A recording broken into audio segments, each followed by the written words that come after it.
ជំរាបសួរបងប្អូនទាំងអស់គ្នាថ្ងៃនេះចាស់លុយអស់ 5,000 រៀលបានមកមួយក្បាលហើយបងប្អូនប្រកាសជាអត់ជឿទេមែនអត់ថាវាមិនដែរណាមន់មួយក្បាល 5,000 ចាបងប្អូនមន់នេះមួយប្រហែលជា1គីឡូជាងហើយតម្លៃមន់មួយ 5,000 មែនណាបងប្អូនអត់កុហកទេឥឡូវខ្ញុំចាប់ផ្ដើមធ្វើការកាប់ហើយគឺខ្ញុំដាក់ទាំងអស់នឹងទាំងមួយនឹងហ្មងហើយបងប្អូនចាខ្ញុំចង់បញ្ជាក់ប្រាប់ថាមន់នេះជាប្រភេទមន់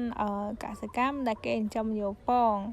មិនមន់លក់នៅតាមទីផ្សារហើយក៏មិនមន់ស្រែដែរហើយចំណែករសជាតិវាវិញរសជាតិវាមធ្យមវាមិនឆ្ងាញ់ដូចមន់ស្រែតែវាឆ្ងាញ់ជាងមន់លក់នៅតាមផ្សារហើយបើសាច់វាស្វិតស្តៀងមន់ស្រែអីដែរតែរសជាតិចាញ់មន់ស្រែបន្តិចធ្វើម្ហូបស្ងោរឆាគ្រឿងឬដុតឬក៏ឆាអំបិលម្ទេសអីសាអស់ហើយតែនៅឡើយតែខ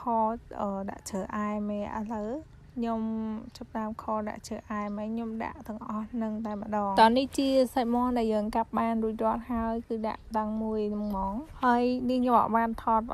កន្លែងចាក់ខ្លាញ់ដាក់ខ្ទឹមពងជ្រើអែមអីទេគឺថាដាក់ស្ករក្រហមឯងកន្លែងយកក្រហមយកហ្មងតែឥឡូវចាក់សាច់ចូ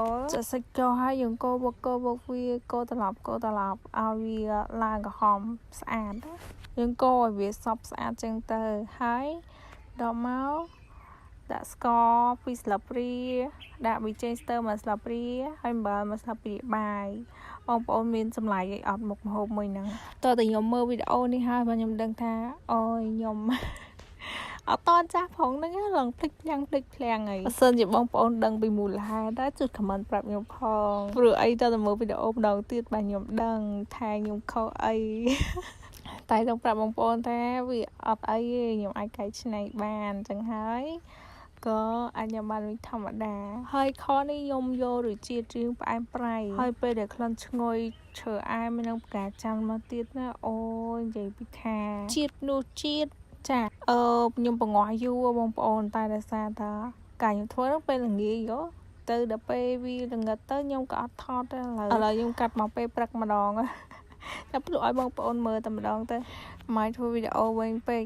ឥឡូវមើលខ្ញុំភ្លក់ឲ្យបងប្អូនដាក់មករសជាតិឆ្ងាញ់មែនតើហើយខនេះខ្ញុំអត់យកទឹកច្រើនទេបងប្អូនខនេះខ្ញុំយកទឹកតិចទេហើយវាប៉ែអញ្ចឹងបងប្អូនតែចង់និយាយថារសជាតិឆ្ងាញ់មែនឆ្ងាញ់ខ្លាំងហ្មងឆ្ងាញ់ហើយឈ្ងុយទៀតបងប្អូនអត់ដែរសាអីបងប្អូនអាចសាធ្វើម្ដងទៅឆ្ងាញ់ខ្ញុំជឿចិត្តធ្វើម្ហូបរបៀបកែច្នៃអញ្ចឹងឆ្ងាញ់បងប្អូនកុំឲ្យធ្វើម្ហូបដែរពេកទៅវាលក្ខណៈថាវាដែរធ្លាប់តែឃើញម៉ាក់ខតែជ្រើអែមនៅផ្កាចាន់មកទៅឡើងឈ្ងុយញ៉ាំតាមបនឬក៏តាមការអីហ្នឹងគឺគេដាក់ជ្រើអែមនឹងឯងឡើងឈ្ងុយឆ្ងាញ់ហ្មងតែពេលខ្ញុំក៏នឹកឃើញថាបើសិនជាយើងបដូរពីសាច់ជ្រូកមកសាច់មាន់ប្រហែលជាវាមានរសជាតិឆ្ងាញ់យ៉ាងដែរតែពេលហើយខ្ញុំក៏យកសាច់មាន់នឹងមកខដាក់ជ្រើអែមតែរសជាតិវិញឆ្ងាញ់កប់សេរីតែឆ្ងាញ់បានតអ្នកដែលញ៉ាំរសជាតិរៀងដិតទេបើសម្រាប់អ្នកញ៉ាំរៀងសាបអីអត់ត្រូវទេខ្ញុំធ្លាប់ទិញខគេបងប្អូនខគេលក់ភាគច្រើនផ្អែមសាបតែអត់ត្រូវចិត្តខ្ញុំជឿចិត្តរៀងផ្អែមប្រៃចឹងហើយតែទិញមកគេខវិញអត់ដឹងតែថែមបើលុញបើបន្តិចឬក៏ថែមទឹកត្រីអីហើយសូមអរគុណបងប្អូនទាំងអស់គ្នាដែលតាមដានវីដេអូនេះតាំងពីដើមរហូតដល់ចប់ជូនពរឲ្យបងប្អូនទាំងអស់គ្នាមានសុខភាពល្អរស់ស៊ីមានបាននិងមានសុខសុវត្ថិភាពទាំងទៅនឹងត្រឡប់មកសូមអរគុណសូមជម្រាបលាបាយ